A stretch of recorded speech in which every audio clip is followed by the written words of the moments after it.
اعوذ باللہ من الشیطان الرجیم، بسم اللہ الرحمن الرحیم۔ شروع اللہ رب العزت کے نام سے جو بڑا مہربان نہایت رحم کرنے والا ہے۔ ایک غلام تھا، ایک دن وہ کام پر نہ گیا۔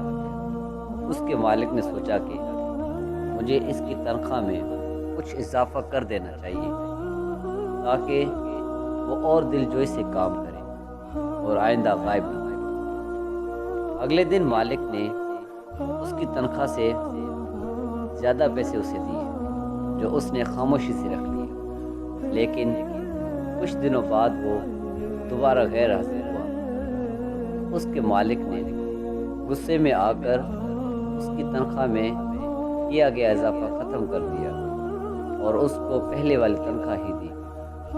غلام نے اب بھی خاموشی اختیار کی۔ مالک نے کہا، جب میں نے اضافہ کیا تو تم خاموش رہے، اور اب جب کمی کی تو پھر بھی خاموش ہو، کیوں؟ تب غلام نے جواب دیا، جب میں پہلے دن غیر حاضر تھا تو اس کی وجہ بچے کی پیدائش تھی، اور آپ کی طرف سے تنخواہ میں اضافے کو میں نے وہ رزق خیال کیا جو وہ اپنے ساتھ لے کر آیا، اور جب میں دوسری مرتبہ غیر حاضر تھا تو اس کی وجہ میری ماں کی وفات تھی، اور آپ کی طرف سے تنخواہ میں کمی کو میں نے وہ رزق خیال کیا جو وہ اپنے ساتھ لے گئی۔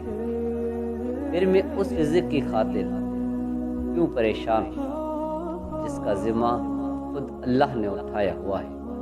صدق اللہ علیہ وسلم۔ اگر آپ کو یہ ویڈیو پسند آئی ہو تو اس کو لائک اور شیئر ضرور کریں، اور اس طرح کی اچھی ویڈیو دیکھنے کے لیے اس چینل کو سبسکرائب کریں۔ شکریہ۔